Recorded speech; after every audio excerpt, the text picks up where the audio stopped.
Okay, if I could get a slide, would be great. All right, so here we are. Yeah, good morning. Good morning on day 3 of NIAS. So it's good to be back again, and NIAS, from my point of view, is a great event. This is really well done, and thanks to Kevin in organizing this. And this is now the hardcore, I guess. The remainders on day 3, but we will have I do hope so, at least a panel discussion, which would be quite interesting. Of course, it's military driven. So thank you, ladies and gentlemen, for attending today's panel discussion on the military role in cyberspace. If you were on Tuesday morning so you might have heard my keynote on the topic of the military role in cyberspace. That's a challenging topic, and rather limit the discussion to the views of one person, we have assembled a group of exceptionally qualified military officers to share their views. I will introduce them in a few moments, but first allow me to reset the stage by recapping the main points of this topic from my perspective. But I have to admit, as a kind of inject, this panel is of course not that good looking, the panel you saw half an hour ago. But we will do our very best. As outlined in the military vision and strategy for cyberspace operations, making cyberspace an operational domain involves 2 fundamental considerations. First, we have to integrate cyberspace into the framework of conducting joint operations. NATO benefits from nearly 70 years of experience in organizing and conducting coalition operations. Over this time, NATO has evolved and improved its doctrines and processes to address changing security challenges and, of course, incorporate lessons learned. This is the framework in which we now have to incorporate cyberspace as a new domain. But second, we have to address the unique aspects of cyberspace. Cyberspace is not only NATO's newest operational domain, it's also the only one that it's wholly man-made. And we cannot operate in or effectively defend cyberspace if we ignore these considerations. So, to integrate with joint operations, NATO recently stood up the Cyberspace Operations Center, or CIOC for short. 3 principal tasks on the CIOC listed here on the slide were the key elements of NATO's joint operational planning and execution process. They are situational awareness of the operational domain, ensuring the elements of the operational domain support mission assurance, not just in cyberspace itself, but also the other operational domains of air, land, and maritime. And to be focal point for cyberspace operations, not just within SHAPE, but across allied command operations, and in coordination with the NATO force structure. So CIOC has the role of a theater component. It's important that we don't treat cyberspace as a new thing. Military operations are military operations. The Alliance told us to defend cyberspace as effectively as we do land, air, and maritime. So we will continue to do what we do as a military organization, but with recognition of this new domain. The CIOC is now working to integrate cyberspace into our existing operational planning process and our military contributions to the NATO crisis response process. This includes addressing the full range of cyberspace operations, spanning CIS, cyber defense, and even where authorized offensive effects contributed by nations. The other consideration is that we must not ignore what makes cyberspace different from the other physical domains.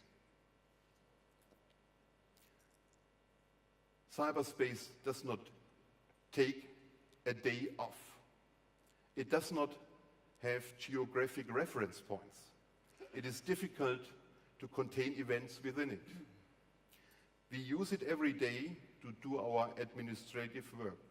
We count on it to enable our most critical tasks. We often use the same cyberspace resources to perform multiple missions. An action in one area of cyberspace may have unintended and undesirable consequences elsewhere.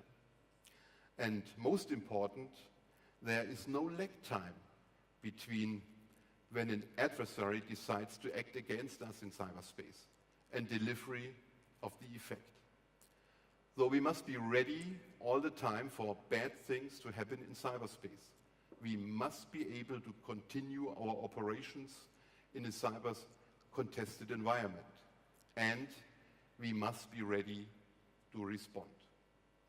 Though there is quite a challenge in front of us, but as military personnel, we love challenges. And I'm sure our panel will agree on that point, so let me introduce them to you. First, from the Italian Army, we are fortunate to have Brigadier General Francesco Vestito, Cyber Commander from the Italian Joint Command for Cyber Operations. Please give him a warm welcome.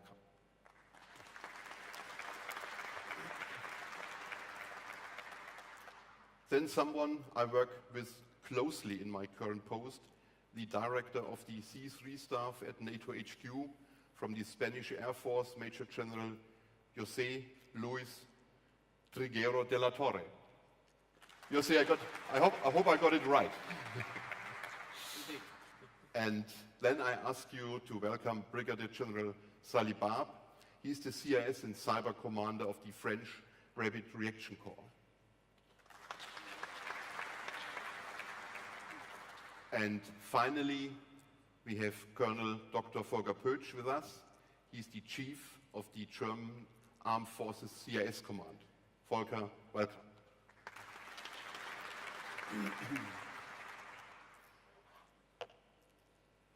So, please share your views with us. You want to do the presentation? Yes, please. So, please share your views with us. And I really ask to be brief, that we could have time for a panel discussion later on. Good morning, everyone. Brigadier General Francesco Vestito, Italian Air Force, not Army, with all the respect. And I'm the Joint Operational Cyber Commander. I bring the regards of the Chief of Defense, General Graziano, and I'm very honored to be here and represent my nation and the Italian industry, which with a great enthusiasm has been part of the biggest sponsors of the initiative. And thanks a lot, NATO organization, for this.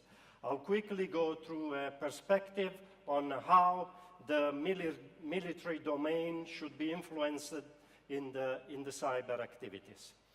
This is my real job in my life. I'm a tornado pilot, and the first answer to the question of the general is, how do I participate in this? I bring the model of the Air Forces. Air Forces have to play in a contested, uncontested area. Means there's a piece of air and ground, sometimes sea, where I have to fly and hit my target. That area is the enemy contested area. I have to cross the airspace to get there. Sometimes it's friendly, sometimes it's not. Let's call it uncontested, blue air at a certain extent. At the same time, I depart from home, which is my national home, where I can do whatever I want. In these three areas, I see the cyberspace exploit itself, which means I have to understand how to get there, cross an enemy line, or get rid of the enemies around me, hit the target, achieve an effect, and come back. So the Air Force gives him a model on how I can exploit this domain, try to do command and control. And it's not easy, because the air, land, and sea were physical domains. At the same time, I have to work in this immaterial domain. It's not so easy to discriminate who is and who is not. And so in this thing, what I bring in, what's the difficulty of operating in this environment? Basically, we don't have to understand everything. I exist because a national decree, a law from the Prime Minister says, yes, we have an issue with cybersecurity, let's make a strategy in the very center. And in a white book says, yes, we need a cyber command. So basically, the main point to solve is national regulations. It's not just a matter of overflying, getting the rights to navigate in blue water and everything. It's a matter of conflicting with other law establishments. So in a strategy, we wrote down that there's 4 types of cyber activities: crime, espionage, terrorism, warfare. And that's another big point to understand. First, the law establishment. Second, am I alone in this domain? No, there's a lot of other people there. Crime, espionage, terrorism. People who act every day, and we see that in the newspapers. People who need to take all your secrets, your information, and so on, and people who can harm you one day with the cyber warfare. So in this very contested area, we have come out with a plan to do joint operation cyber command, and the main point, without reading everything, is to protect the military lines, military information in Italy, abroad, wherever there's an operation going on, and participate to the defense of the nation when called. And the Italian system is an intelligence-driven one, which means within this big domain, which goes up to the Prime Minister, I'm on this right-hand side of the area. Through the military intelligence, I communicate with the old system. And this is another third, I'm not saying problem, it's an issue. I need to cooperate with the whole system of the nation to do things. And if you get in the lines, it's a crime. There's a penal code, 615 ter, which says if you enter the lines, you are under arrest. And so within this is my domain. I guess like my other colleagues from other cyber commands, I have to protect the lines, the platforms, with deployable cyber operations cells, which will be able to go there with the fixed tools, understand and try to recover. At the same time, I need to move from the physical world of defending and let platforms do their job in understanding how these platforms are connected to the digital domain. And if you go online, you can probably find everything about transmissions, protocols, Wi-Fi, frequencies. And this is another big contested area which we need to solve to do our things. At the same time, this gives us a taste of how the world has evolved in these activities. Yes, it's Mother Earth, seen from the above. What should we do in this? Do we military have a role in this area, which is mainly civilian?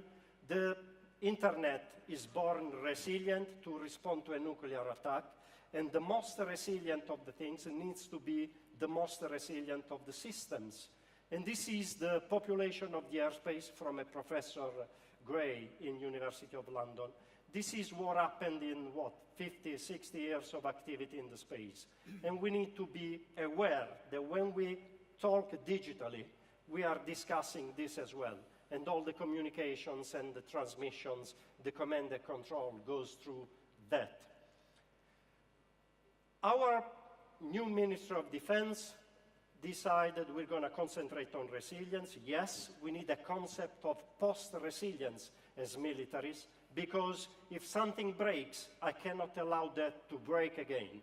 And so we need to discuss a post-resilience means, probably with the support of artificial intelligence, we need to create a system which can, as a lizard, I would say, recreate itself, remake the own tail.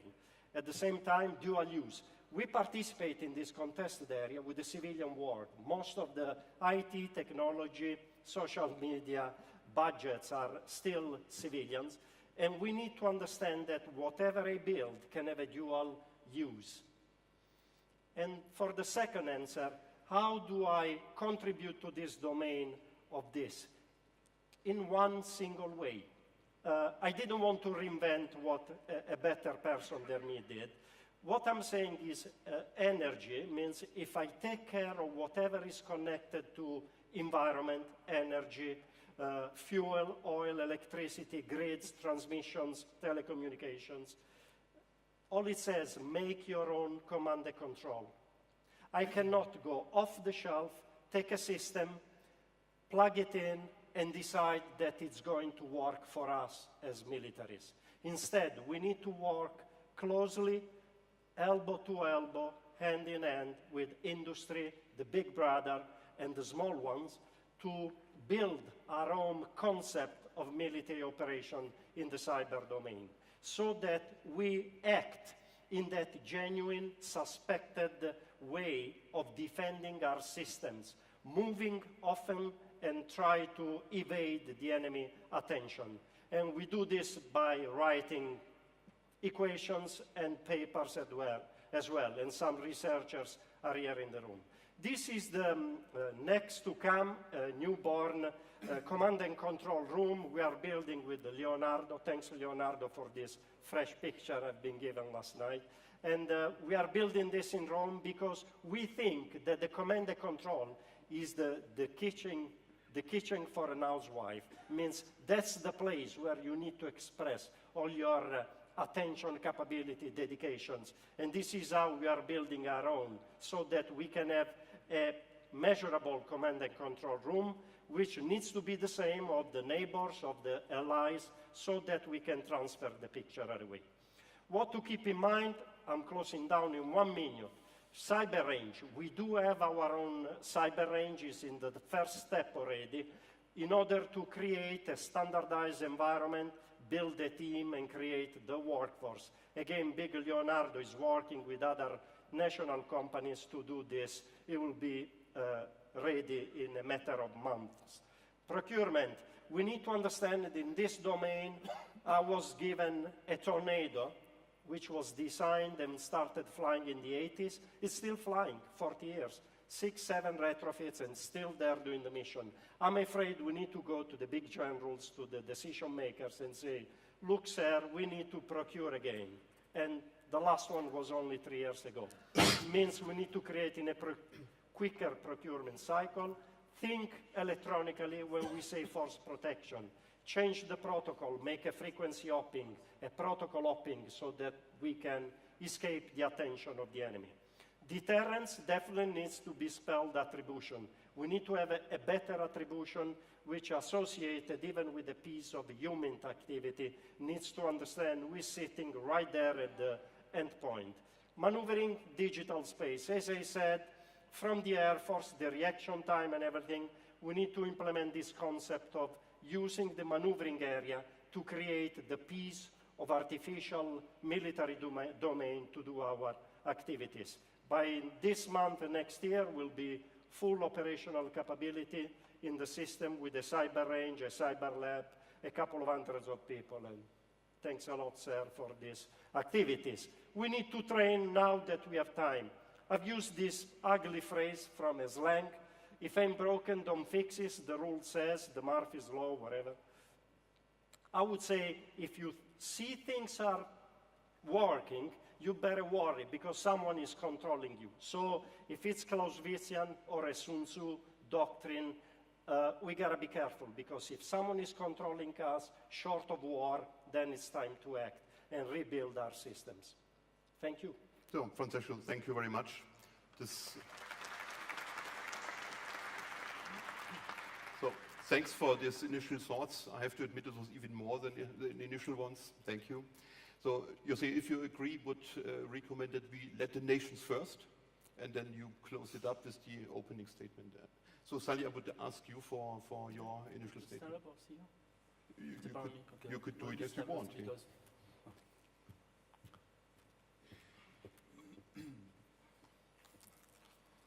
I try to be short because I can say because the time is coming. So I'm General Barbe. I'm coming from the French Rapid Reaction Corps, which is multinational HQ located in Lille, and my area of responsibility is operational level, and I won't speak about a strategic level because my main issue is to how we can pull down all the studies of these matters, deal at the strategic level to the operational level to the level of the HQ. And I will start my presentation just to share with you what we understand when we speak about freedom of action. I think that freedom of action relies on three pillars. The first one is the capability to ensure security of your own forces. If you don't, the adversary will deny you the access to cyberspace and force you to defend and use a lot of energy to defend your forces and the relative to your forces and all the forces, not only the heart, but the heart of the forces, but also all the relationship with the industry, with the provider, and so on. The second pillar for me is the capability to use cyber effect, and especially in the domain of influence and stratcom. For me, it's and to synchronize some effects from kinetic effects and non-kinetic effects. And the third pillar for me is the capability to know very deeply, very precisely the environment. That means that you dispose a strong intelligence information. For me, they are these three pillars. So, and this solid foundation will allow the commander to decide calmly, and he will confidence and also give orders to subordinate units. For this, to respond to the question, biggest challenge for me is the field of education and development of skills. I think that a lot of offer about equipment, and we are very aware of all the offers of any providers. And in this forum is a good example what the industry can do for us. But for me, the main issue is to synchronize, to organize, to keep all this equipment, to train people, to develop skill, obtain skill, maintain, develop skill. We allow to the force to permanently adapt to an environment will evolve in fast pace. The second point for me is education. Education for the low level to high level. Because if I made just ask a question, in this room, how many people who are not on the IT domain are present? So I will see many people for IT domain. So I think that the first step for, and what I've done last year is to explain to my commander what the advantage, what are the advantages he will draw to use cyberspace as a domain integrated to operation, and to integrate the four loops of cyber, coming from the security, for engagement, for knowledge, and security knowledge, and the loop to integrate cyber and the operational process. For me, is the main issue, and to train on that, to train all the teams coming from either NATO, either French nation, and to merge all the skills to perform the mission for the commander. And that is for me. I will be ready to answer to any questions. So, sorry, thank you very much. So would recommend we wait for the questions. Let's have the discussion first. Would ask Volker to speak up. Okay. Yeah. Ladies and gentlemen, and good morning from me too.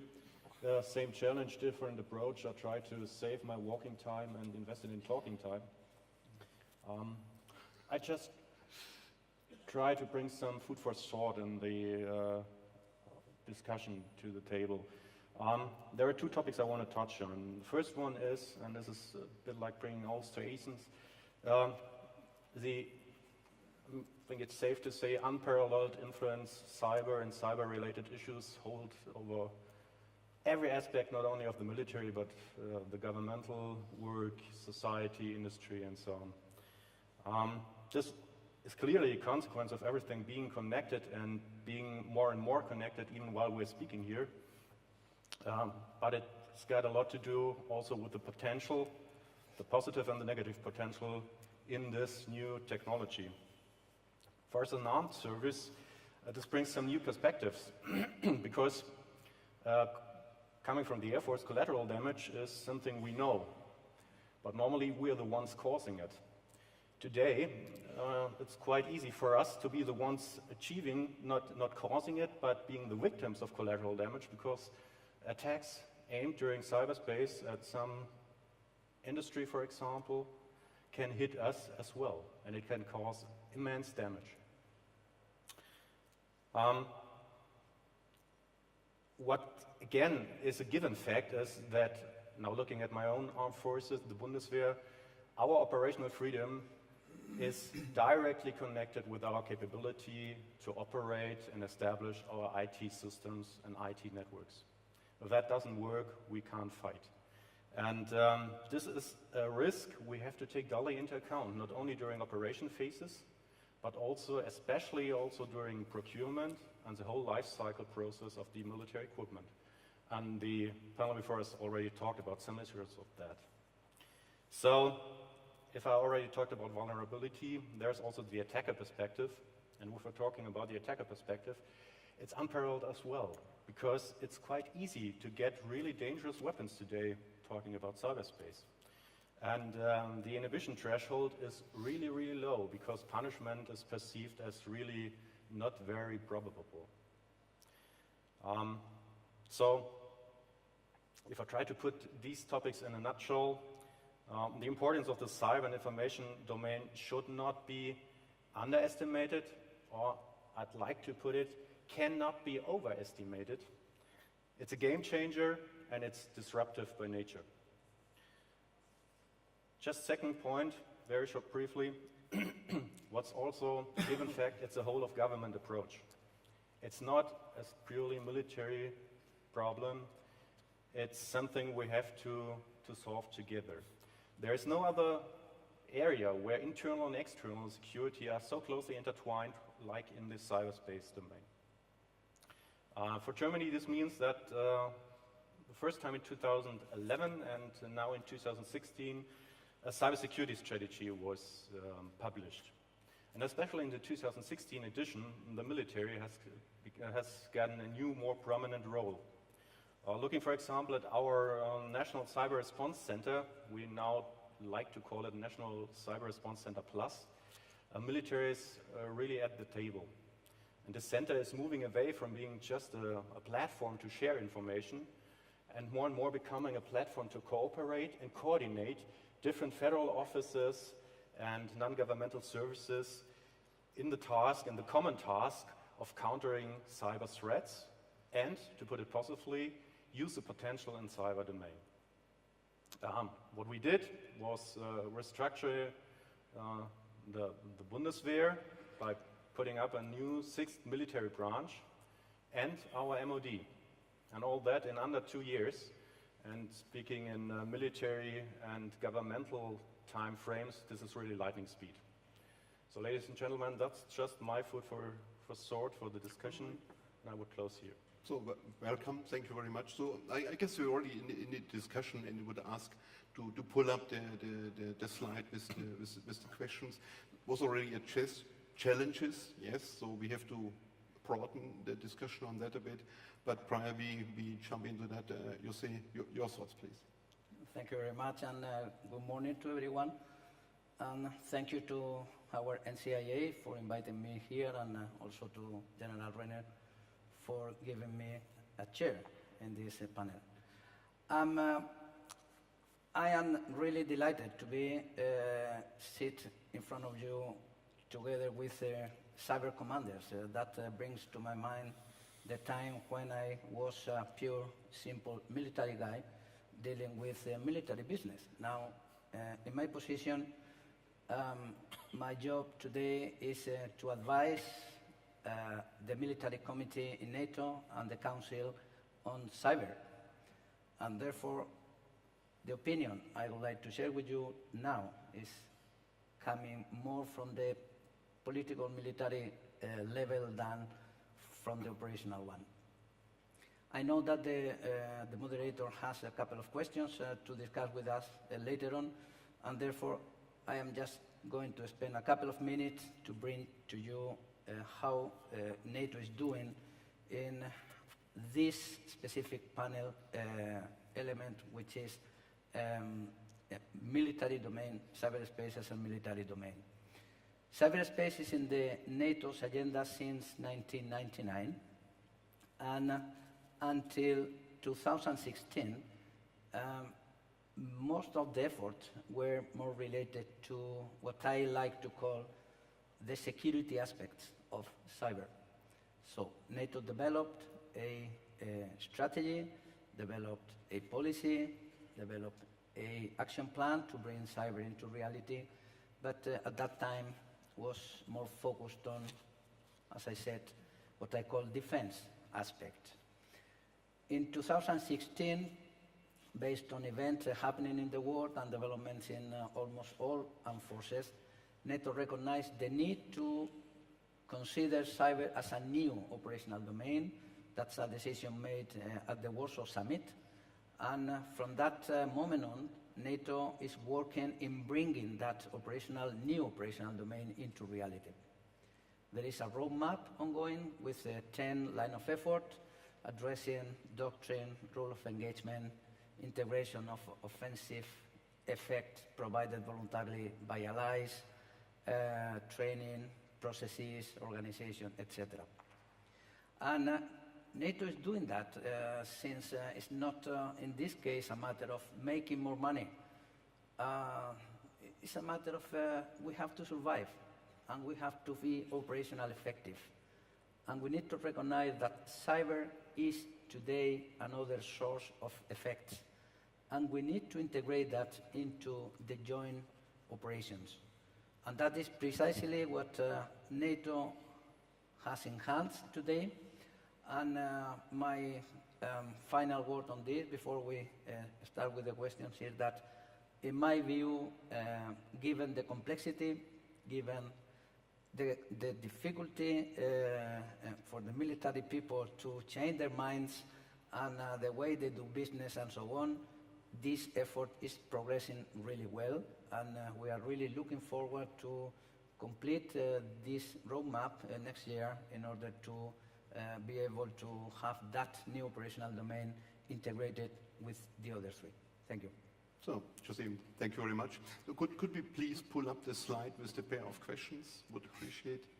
So we touched already on it, challenges, and if I may kick it off. So I would call it, we are really in NATO in the crawl phase. We are the very first beginning to go into the walk phase in 1 to 2 years, and then in the run phase, so I would like to call it. So, but the nations are, I guess, really much more experienced. Volker, you talked about the implementation of the Cyber Information Domain Command, which is really a holistic approach, I understand. And Italy is experienced, France as well. So what do you think are the biggest challenges to implement this domain of operations, a fairly new domain of operations, and how you attack it or tackle it? Maybe give you the word first. Thank you, sir, for this aspect. I would definitely go to the preparation of people, personnel, the human link to this activity. It's going to take a while until we prepare people expert in IT, cyber, who have also an operational approach to the domain. So technically now we have hackers, people who can go through the lines, shut down computers, turn them on. I think it's going to be quite a while. It's going to take some time to prepare the personnel who has received the preparation to the operational approach, to think the cyber as an operation. And so we have to keep in mind that the NAC Article 5 response in other domains should follow us for the next few years until we have a full exploitation of the system. The personnel. Yeah, personnel. So, of course, a key point. We had this morning discussion that the ladies had on the panel. This is, I guess, definitely the same in industry and in agencies or whatever entities, administration. So, any comments on that from? Yes, I have an additional comment. I think that's also the main issue, to innovate and to speed up the study and to pull back the study on the forces, not to stay these studies on the strategic level. We speak about the organization cyber command on each country, but on my levels, I want to train, and I have some. If I wait for the doctrine and I'll experiment, and after the feedback, the loop is too long for me because the adversary is using these tools on the cyberspace, and if we want to train now, we have to have some tools at the operational level and the forces, not only on the HQ. So far, it's my opinion coming from the French Rapid Reaction Corps. So, are we able to find the right personnel in time, of course, to make it more military stressful? So, Volker, what's your experience in Germany? I would say, I mean, the problem is common, and you already talked about the panel earlier on this morning. I think I try to be optimistic, but I can't see really very many ways how we could compete with industry in the battle of the best brains, or for the best brains, as I like to call it. But I see a lot of ways how we can not compete, but cooperate with industry. And I think that's a bit about mindset. You already said, how can we win personnel to make it become more military? I think that's in part the wrong question. We have to ask ourselves, where do we need which kind of personnel, which kind of men and women to do a certain job, and probably sometimes only for a certain amount of time, something we normally don't have in our military perspective. We try to win someone for life, and probably that's not the best answer we have for this, for the cyber domain. So what we did is we already set up some new mechanisms to win new young people, to get them interested in what we're doing. It starts with our IT battalions going out, showing their forces, doing so-called IT camps during summer holidays, and it ends with us thinking about establishing a so-called cyber reserve. Something not directly comparable with the traditional reserve of armed forces, but something which can, for example, also be just a subject matter expert coming to a table 1 or 3 times in a year and bringing his or her experience to our problems. So my opinion is we have to be more flexible, and we shouldn't look too much on the old solutions. Yeah, right. So you brought up a scenario which really scares me, because I just mentioned the stand-up of the CIOC. This is, of course, PE slots, military slots. The first post-delocation conference will take place in November this year, and I really do hope so that the unfilled slots get filled by the nations. So they have to send people to get it up and running. José, any manpower issues in the HQ as well? Yes, I'm not going to disagree with any of the things that my colleagues have mentioned. They are more than right, and we know that. But what I would like to reflect upon is on what I find close to the decision makers. And the point is, we need to transform. And that's the point. We need more flexibility in order to be able to transform. That requires, in the case of cyberspace, that decision makers understand what they are talking about. And therefore, the problem I see is they have to understand in order for them to make decisions. If we don't get those decisions, and this morning we had a good example of having to fight with human resources of financial resources people in the organizations, since we need them to, make decisions in order for us to start trying to find the solution or the way to address things. And believe me, that is an issue.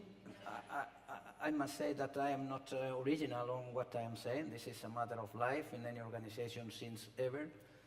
But in the case of NATO, being a very, really complex organization, this is something we need to improve. And it's not only that changing the way of thinking that is required at the decision-making level. It's also at the staff level.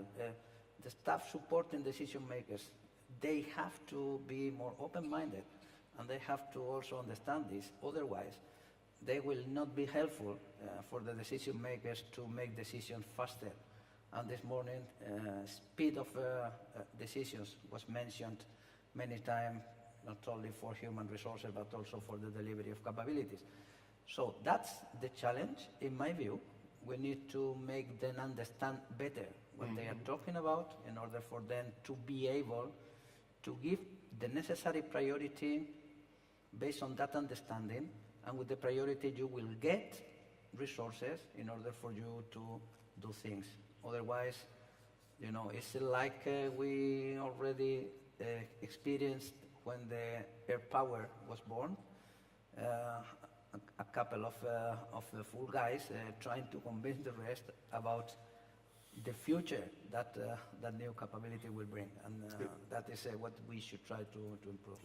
But I'm definitely convinced that cyberspace gets even more, not popular, but important for operations and conducting operations and missions here. So what I would like to, do you want to speak up? Yes, I think it's proper to say what's the best return on investment we could give to this great organization of the NIAS. We need to work closely with NCIA, whoever is, agencies to build our own cyber ranges, because we are not going to see, I hope, soon a conflict. So we have cyber operators sitting on a chair. The only way to support them is build cyber ranges and have the support of NATO in scouting the best cyber ranges to prepare the leadership and the operators. Because as a tornado pilot, I've been flying in the cold era without a conflict under my nose. And this is the only way to prepare the people. Use the cyber ranges and get the support to build the standard of those. All right, I got a message. We can do that if we got the personnel. So, but now what I'm trying to shift is the discussion a bit from personnel. There are definitely some other challenges at stake. So what was mentioned from you, so it's unparalleled tech service, ambiguities, vulnerabilities. So how you tackle that? Who dares? So I dare.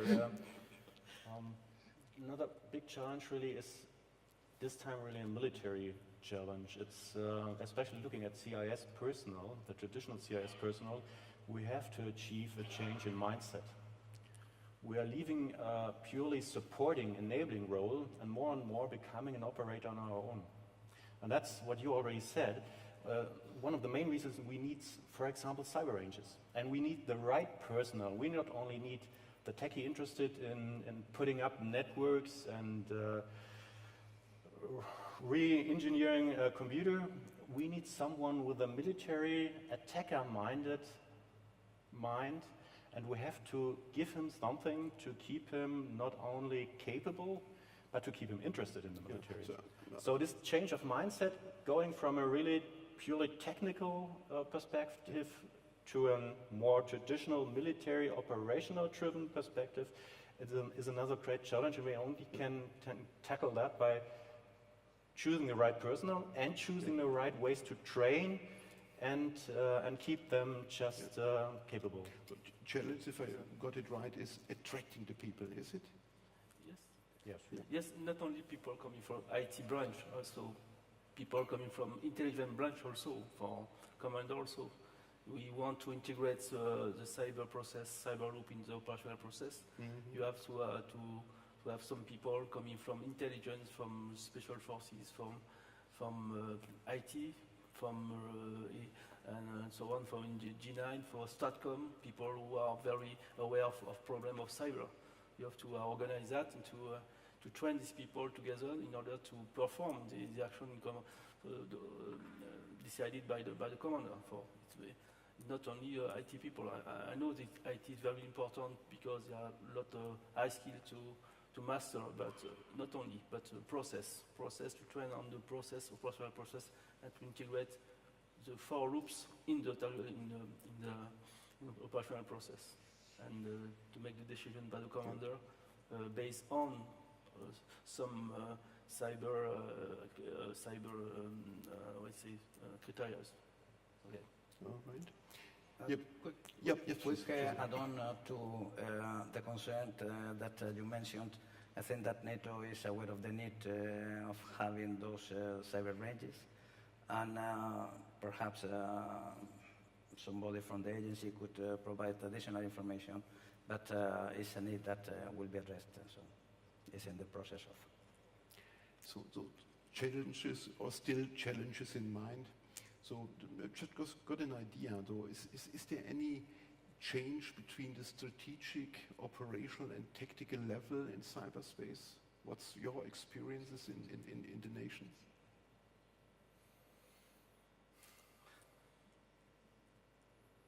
That is very it's not easy to, I speak at the operational level.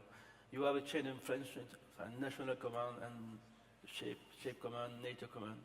And if you want to merge all the guidance coming from the nation, the French Weapon Corps is composed of 14 nations who have their own regulations.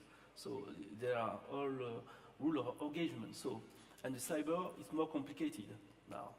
If you want to just to study, to assess the enemy, and to propose some action, it's very difficult to, not very difficult, just it's more complex to a traditional operation where the law are quite clear. So when you say to deal of the law of the army conflict, it's very difficult to apply this level, this operational level. You have a legate with not this expertise to say to the commander, we can go, you can't go. So for me, it's a different chain of command for many countries, and to converge this regulation to make the decision easier for the commander. Yeah, maybe this is always the point that you came up with a separate cyber command in your nation. Yeah. Yes, thank you. One has to add the fact that in cyberspace it's quite clearly very difficult in terms of effects to distinguish between the levels, because there's really no way to safely say I will only effect on a tactical level using a cyber weapon. It can always come up in terms of effects on the political, strategical level, and that's we have to reflect that in our operational and in our planning processes. Yes. That's a really problem. And talking about law, for example, we've got 4 cyber lawyers doing nothing else in our command, but trying to somehow get a grip on this. Yeah, this is exactly one of the attributes, as I see it, of this new domain of operation. And this is, we are at the very first beginning. I guess you're a bit further ahead in the nations, but this is really what NATO has to tackle with as well. And this is one of the worst questions we have to address. So for the time being, yesterday we got a battle staff training in shape preparing or ramping up for trial and juncture. And there was Cyber Wednesday. This was really interesting. Lots of interesting findings, not to go into details, of course. But I would like to add from the NATO perspective that dealing with cyber in the defense environment is quite different when you do it nationally than when you do it at the NATO. Nationally, cyber is very sensitive. I think that all the comments you have made are completely applicable. In NATO, this is an issue that is politically very sensitive. And therefore, NATO is a defensive organization, Nationally, you can talk and consider in your planning and capability development offensive. NATO does not have and does not plan to have any offensive capability. Therefore, in NATO operations will be effect provided by allies that you will have to integrate into your planning and execution. So the view is completely different.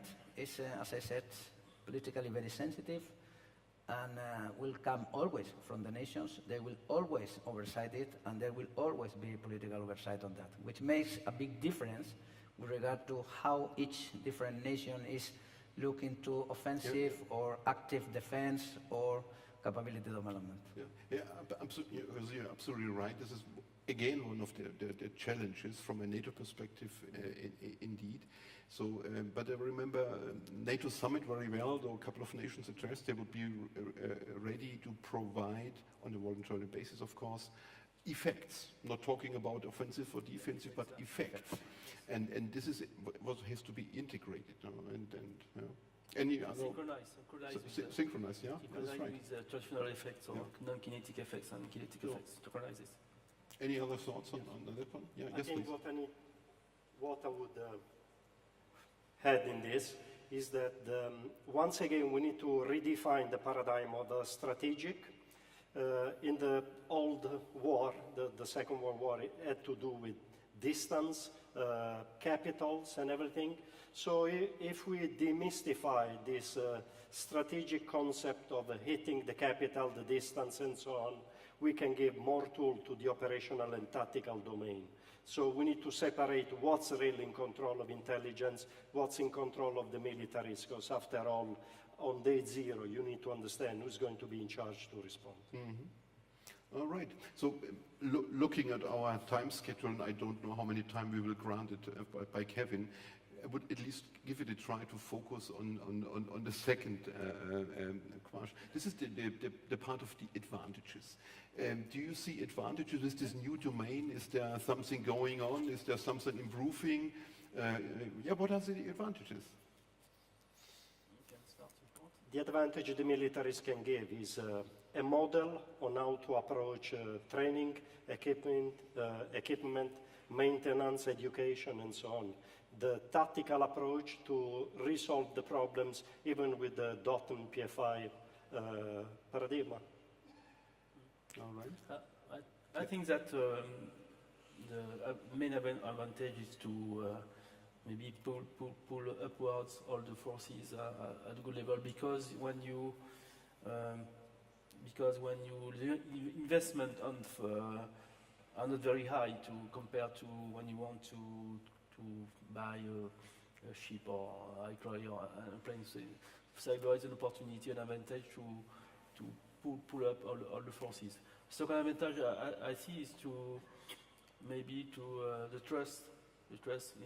When you master security, master cyber, you create a space of trust, and for me, it's discriminating capability for force tomorrow to master cyber, because beside all the traditional capability to operate in traditional ways, by sea, by air, special forces and maritime, to master, for me, it's a discriminating capability to integrate in security some detachment coming from host nation in kind of operation.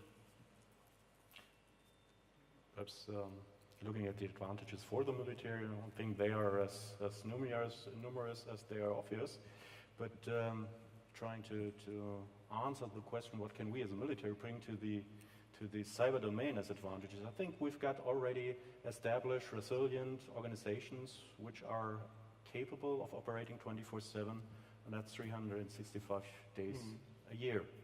And the second, we already own trusted environments in which we can cooperate and share our information. For example, NATO. And that's something which is really a big advantage for both sides. But isn't it the same in the civil world, business, talking about banks, big contracting agencies or whatsoever. I guess they have the same challenge, don't they? Looking at the challenges, definitely, because there is even more of a competition. I mean, we don't compete, for example, for the best brains, normally. But looking at advantages, I think, especially the last one I mentioned, is different, because we don't have this competition problem. We cooperate, especially in NATO. We've got this trusted and proven environment in which we can cooperate and which we can achieve things together. So that's something, I think, different for us and an advantage we can bring to the table, and of course to the industrial world as well. The comment I would like to make on this topic is military personnel. We are mission oriented, and our aim is to achieve the mission. Therefore, we know that we have to learn after every operation. That is in our spirit. And therefore, what we bring to this new operational domain and to implementing the new operational domain, to bringing it into reality, is precisely that comprehensive and systematic way we like to use in addressing challenges like this one. So this is the way we do business. And we focused on plans, operations, training, evaluation, support, etc. So we do that comprehensively. And this is the way that NATO is now following. That's the model that NATO is following in setting up and bringing this new operational domain into reality. And I think that is a big advantage. So I guess I could even go a step further. I would call it there's no way out, because this is reality. Cyberspace is always on. We touched on that today. And the challenges or advantages are in the civil world as in the military world. The specifics are a bit different, maybe, but we have to be prepared for that. This is the first symptom is cybersecurity, which is basically for NATO is done by the agency, and then but it comes the operational end. This is really what we call it an operational entity, and this is the same challenge as well as advantage for the military as the civil world. Do you think this is true, or is there a difference? No, I am in agreement, but I would also like to underline that in cyber cooperation, as mentioned already by some of us, is extremely important. And it's not only that enforcers we need to cooperate, it's that we need to cooperate with industry, we need to cooperate with academia. Academia needs to cooperate with industry, we all have to cooperate. We have peer adversaries in front of us. This is a race, and we need to be first. And for us to do it, for all of us to do it, we need all of us to be in the same sheet of music. So that is extremely relevant. So the answer to that question is yes, for sure. Yeah. So what is different in the military domain of cyberspace? Is there any difference? Well, it is, since, as I said at the beginning, cyber is security, but cyber is defense. And what now we are talking about, bringing this operational domain into reality, is that we want to use cyber effect in combat operations, or in crisis operations, or we want to use those effects. And we are not talking about having a more secure environment in our houses or with our credit cards or things like that, which, as I said, is what we all know since years ago and when we have been talking about cybersecurity so many times. But now we are talking about cyber in military operations. Yep. So it's another effect available, non-kinetic, that can generate kinetic effect, and we need to integrate that, and that's the challenge. So. Yep. Yeah, I guess you're absolutely right. This is our understanding. I guess this is similar in the nations. But the civilian domain is embedded in our operation, because when you try to portray or to have a cartography of the threats of you done the J4 logistic, we use some links by internet. We will have some links relation with providers, civil providers. So when you want to address security on the forces, you are forced to deal with these people, and they have the same stress than you. So not to draw them on the operational level to produce effects, but you have to embed your security and their security, and you are forced to do that. All right. So, any contributions, points you like to make? Then I would really recommend then to give a very short summary and have at least a chance for the floor. If there are any questions, if there are any, we will see.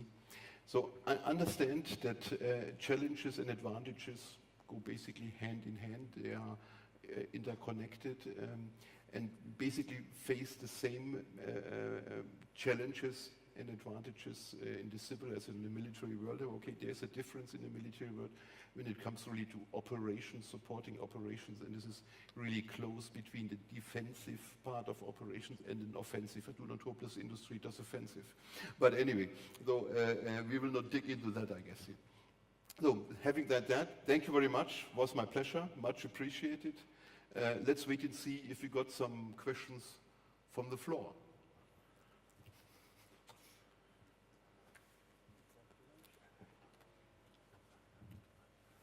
We can perhaps have time for a question if you're ready. Come on, ladies and gentlemen. One, maybe?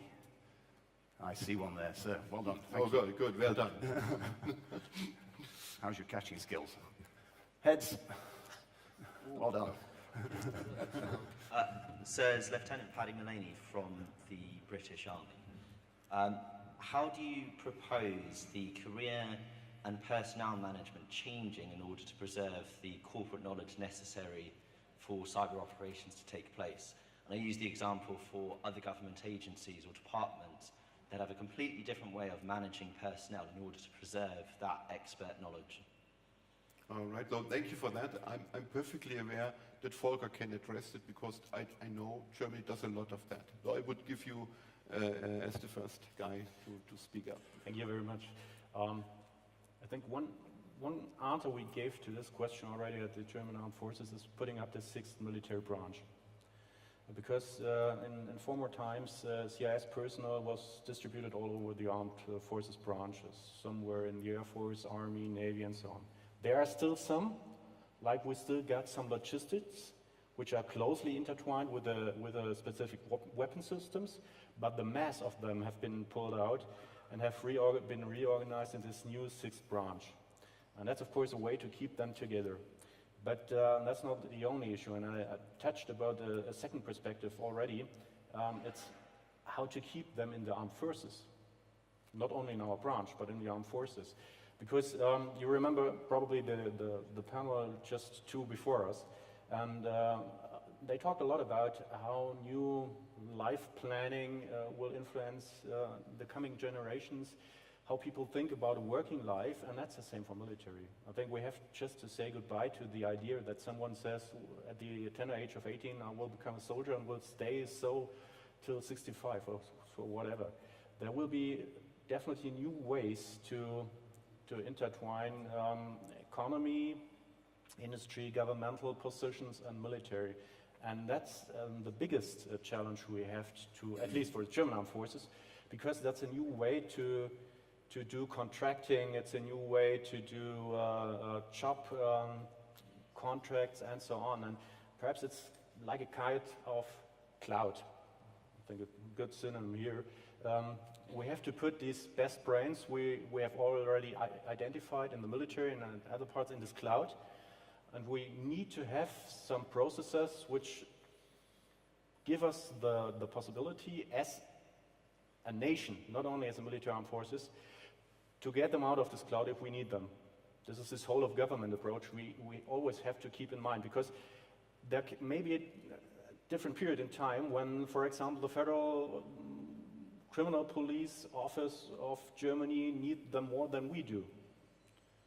But there's still only one best brain or two best brains, and if we've got them hidden away somewhere in the military, they won't be achievable for them. So that's something we have to think about. We're already doing that, I talked about the cyber reserve, which is not about coming to the military each year for example, 2 or 3 months, putting on uniform, carrying a rifle through woods. It's more about a mindset, being ready to participate, being ready to bring your expertise to a potentially only virtual table and help the military or the governmental agencies out with your expertise. You see, please. Yes, if you allow me to continue with my philosophical answers to the questions. I think that we have one resource available that we have always had in hands in the armed forces. Why people join our armed forces? Is for making money? I don't think so. Why they continue doing it? We have values to offer to them. And this is something we need not to forget when we talk about cyber. They have to come to the armed forces, trying to share with us the environment where values are relevant. And we can offer that to them. It will not be easy, but has never been easy. It's incredible to continue having a general being a pilot of a Tornado, not being flying in Alitalia. Why you are still here? You love this. So we need to keep that in mind. We need to continue using that tool, even in this modern time where young people love technology and devices and everything else, keeping also in mind that cyber is not a single path in the military and forces career. You need cyber, but you don't need hackers at any level. You need 15. So those would be my 2 contributions to your question. Thank you. Yeah, as José said, military is different than just a job, if it's cyber, if it's budgeting or whatsoever. This is different, and you find people there interested in that. All right, thank you for answering the question as well. Last chance area. I think I'm going to let the panel off the hook, actually, if I may, in the interest of timing, and you probably already gathered that we're somewhat behind the original schedule. Anyway, I guess, okay, then we have one here. Is it a quick one, sir? Can somebody launch the cube to him? Thanks. He may not be It was close. No, not that close. Thank you. Thank you very much for this presentation. I am Captain Sébastien from a French delegation at NATO headquarters.